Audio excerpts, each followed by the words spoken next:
Excusez-moi, je m'appelle Eric Lencher. Charles Xavier. Allez vous faire enculer tous les deux.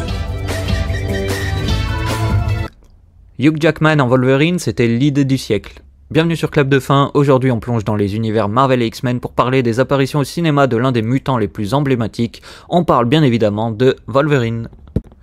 Allez, on commence avec un petit peu d'histoire. Le premier comics X-Men a été publié en 1963 par Marvel Comics, créé par Len Wein et John Romita. Le premier numéro introduit l'équipe de mutants et les bases de l'univers. Mais Wolverine n'est pas de la partie et il sera introduit qu'en 1974 dans l'Incroyable Hulk numéro 181, après avoir fait un caméo dans le numéro précédent. Le héros rejoint les X-Men en 1975 dans le comics Giant Size X-Men numéro 1 qui présente une nouvelle équipe avec notamment Tornade, Diablo et Colossus. Je ne suis pas spécialiste des comics, alors place au cinéma maintenant. Il faudra attendre l'année 2000 pour voir X-Men être adapté au cinéma par Bryan Singer. L'enjeu est énorme et le casting est attendu avec impatience. Dougray Scott devait originalement prêter ses traits au personnage de Wolverine, mais à cause de ses obligations sur Mission Impossible 2, c'est finalement Hugh Jackman qui récupère le rôle. Le premier film, sobrement appelé X-Men, raconte l'histoire de Magneto qui souhaite utiliser une machine pour transformer les humains en mutants et la lutte des X-Men pour l'empêcher. On découvre donc ici Wolverine pour la première fois, ainsi que sa rencontre avec les X-Men, mais le personnage reste encore un petit peu en retrait. Nous ne sommes pas ce que vous croyez. Il faudra attendre 3 ans pour voir la suite avec X-Men 2, réalisé cette fois encore par Bryan Singer. Les fans de Wolverine sont servis puisque le film s'attarde un peu plus sur ses origines, en plus d'introduire Diablo. Après qu'un mutant ait commis un crime, le mouvement anti-mutant mené par William Stryker attaque l'école du professeur Xavier. Stryker a mené de nombreuses expériences sur les mutants dans le passé, et il a déjà croisé la route de Wolverine. On va donc en apprendre un peu plus sur cette relation. On sait que tu étais unique, Wolverine. Jamais tort. Encore 3 ans plus tard, en 2006, X-Men 3, l'affrontement final réalisé par Brett Ratner fait son apparition en salle. Cette fois, Wolverine endosse un rôle de leader alors que les mutants ont un choix à faire. Ils peuvent conserver leur pouvoir ou y renoncer grâce à une sorte de cure et devenir des humains à part entière. On y découvre un Wolverine amoureux de Jean Grey. Et oui, notre mutant préféré a donc bien un cœur après tout.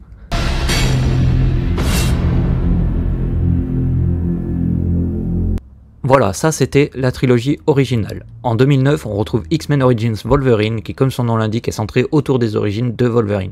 On en apprend notamment plus sur le programme X, son évasion et sa soif de vengeance. Le film a été assez mal reçu par les fans à cause d'un scénario un peu faiblard et un manque de respect pour le matériel d'origine, tant pour les personnages que pour la fidélité aux comics.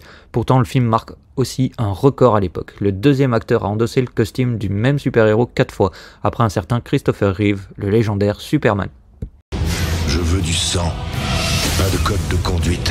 Pas de loi. En 2011, X-Men le commencement débarque en salle. Cette fois, ce ne sont pas les origines de Wolverine, mais bien les origines de la saga X-Men, avec notamment la relation entre le professeur Xavier et Magneto en toile de fond.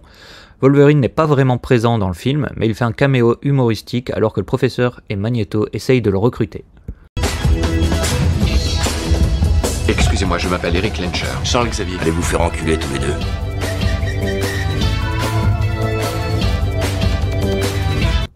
Mais l'amour des fans pour Wolverine ne faiblit pas et ils en redemandent. Alors en 2013, c'est au tour du film Wolverine, le combat de l'immortel, d'essayer de se faire sa place.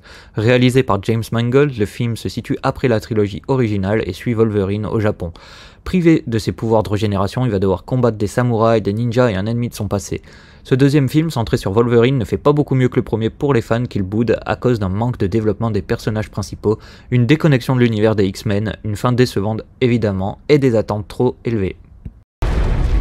C'est un honneur que de rencontrer Wolverine. Ce n'est plus moi. Hors de question pour Marvel de rester sur un échec, alors X-Men Days of the Future Past arrive seulement 1 an plus tard avec le retour du réalisateur Bryan Singer. Cette fois-ci, Wolverine est envoyé dans le passé pour empêcher un événement catastrophique qui entraînerait la destruction des mutants. Il croise la route de Charles Xavier et Magneto dans les années 70. Au moins cette fois, on a bien un film X-Men et non juste un centré sur Wolverine. Dites à celui qui vous envoie que je suis occupé. Celui qui m'envoie, c'est vous. Mais il faut faire toujours plus, le Marvel Cinematic Universe cartonne grâce à la surenchère, notamment avec les Avengers, et X-Men ne compte pas rester en reste. C'est donc X-Men Apocalypse qui débarque en 2016, toujours supervisé par Bryan Singer. Apocalypse est le tout premier mutant, il est devenu immortel et invincible lorsqu'il se réveille quelques milliers d'années plus tard. Il veut tout simplement nettoyer l'humanité et il s'allie à Magneto pour faire ça. Dommage, Wolverine n'apparaît qu'un court instant dans une scène où il est sauvé du complexe du programme X, il tue plusieurs soldats avant de s'échapper, c'est à peu près tout. Un épisode sans Wolverine, c'était déjà trop, alors Marvel décide de retenter sa chance avec James Mangold pour Logan. Dernier volet consacré à Wolverine, le film se déroule dans un futur proche qui montre un Logan vieillissant et affaibli qui va protéger une jeune mutante, Laura, la X-23. C'est de très loin le meilleur film sur Wolverine, qui était aussi censé être le dernier de Hugh Jackman dans le rôle. Quoi que tu penses, je suis pas ce que tu crois. Elle a besoin de notre aide. Quelqu'un va venir. Quelqu'un est déjà là. Mais c'était sans compter sur Deadpool, où il est brièvement mentionné dans une scène post-générique. Deadpool utilise une machine à remonter dans le temps pour tuer la version de Deadpool de X-Men Origins Wolverine, se moquant ainsi de ce film. Quand je dis Deadpool, on parle de Deadpool 2. Et c'est là toute l'ironie. Deadpool 3 se nomme Deadpool et Wolverine. Deadpool a cette fois besoin de Wolverine pour l'aider à sauver son univers. Et c'est bien Hugh Jackman qui reprend le rôle avec cette fois-ci le fameux costume jaune qu'on attendait tous depuis si longtemps. C'est aussi la première apparition du héros dans le Marvel Cinematic Universe. Wade, c'est toi là-dessous.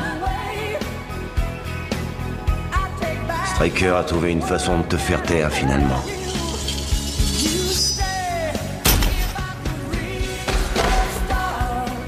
Oh, c'est moi!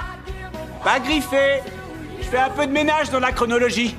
Alors écoute, dans longtemps, tu vas raccrocher les griffes. Et il y a des dizaines de gens qui vont être très très tristes. Hein? Mais un jour, ton vieux pote Wade va te demander de rempiler. Et ce jour-là, tu dis oui. Je vois. Reviendra-t-il dans un Deadpool 4 ou un autre film X-Men? Rien n'est moins sûr à l'heure actuelle. En tout cas, une chose de sûre, Hugh Jackman et Wolverine. Attention, petit spoiler, si vous n'avez pas vu Deadpool 3, arrêtez la vidéo maintenant. J'attends 3 petites secondes juste au cas où. 1, 2, 3. Ok, c'est bon. Donc Deadpool 3 montre aussi Henry Cavill en Wolverine. Ce serait un bon remplaçant à Hugh Jackman. Qu'est-ce que t'en penses? Voilà qui conclut notre vidéo sur Wolverine et les X-Men. J'espère que cette vidéo t'a plu. Si c'est le cas, n'hésite pas à lâcher un petit pouce bleu, à partager la vidéo et à t'abonner. Et aussi à activer la cloche. A bientôt sur Clap de Fin.